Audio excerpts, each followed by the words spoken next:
एक बार नारद जी भगवान जगन्नाथ के दर्शन के लिए पहुँचे, जहाँ उनका सामना पवन पुत्र हनुमान जी से हुआ था।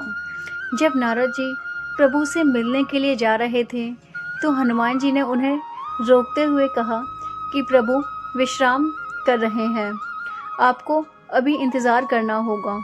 जिसके बाद नारद जी द्वार के बाहर खड़े हो गए और उनके मिलने का इंतज़ार करने लगे। कुछ समय उन्होंने मंदिर के द्वार से भीतर झांका तो उन्होंने देखा कि प्रभु श्री लक्ष्मी जी के साथ उदास बैठे थे। जब नारद जी उनसे मिलने गए तो उन्होंने प्रभु से उसका कारण पूछा। तब प्रभु ने कहा, यह समुद्र की आवाज़ हमें विश्राम कहाँ करने देती है। प्रभु ये सब जवाब सुन नारद जी ने हनुमान जी को बताया, जिस पर हनुमान जी ने क्रोधित होकर समुद्र से कहा कि तुम यहाँ से दूर हटकर अपनी आवाज़ रोक लो, क्योंकि मेरे स्वामी तुम्हारे शोर के कारण विश्राम नहीं कर पाते। समुद्रदेव ने प्रकट होकर हनुमान जी को बताया, हे वीर हनुमान, यह आवाज़ रोकना मेरे बस में नहीं। जहाँ तक पवन चलेगी यह आवाज़ वहाँ तक जाएगी। अगर आप चाहते हैं कि यह आवाज़ कम हो तो इसके लिए आपको अपने पिता पवन देव से विनती करनी होगी। जिसके उपरांत हनुमान जी ने अपने पिता पवन देव का आवाहन किया और उनसे कहा कि आप मंदिर की दिशा में ना बहें। मगर पवन देव ने कहा कि पुत्र, यह संभव नहीं है, परंतु इसका एक उपाय है।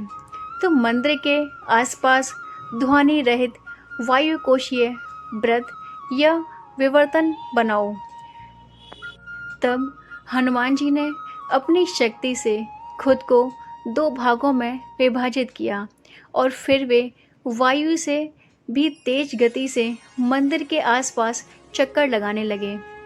इससे वायु का ऐसा चक्र बना कि समुद्र की ध्वनि मंदिर के भीतर ना जाकर मंदिर के आसपास ही घूमने लगी।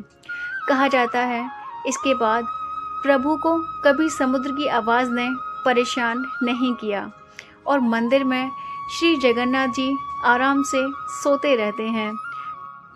कहा जाता है कि तभी से मंदिर के सिंह द्वार में पहला कदम प्रवेश करते ही मंदिर के अंदर से सागर द्वारा निर्मित किसी भी ध्वनि को नहीं सुना जा सकता। मंदिर के बाहर से एक ही कदम को पार करते ही इसे सुना जा सकता है, तो वहीं शाम के समय इसे स्पष्ट रूप से अनुभव किया जा सकता है। बता दें, जगन्नाथ मंदिर के बाहर स्वर्ग द्वार है, जहाँ पर मोक्ष प्राप्ति के लिए शव जलाए जाते हैं।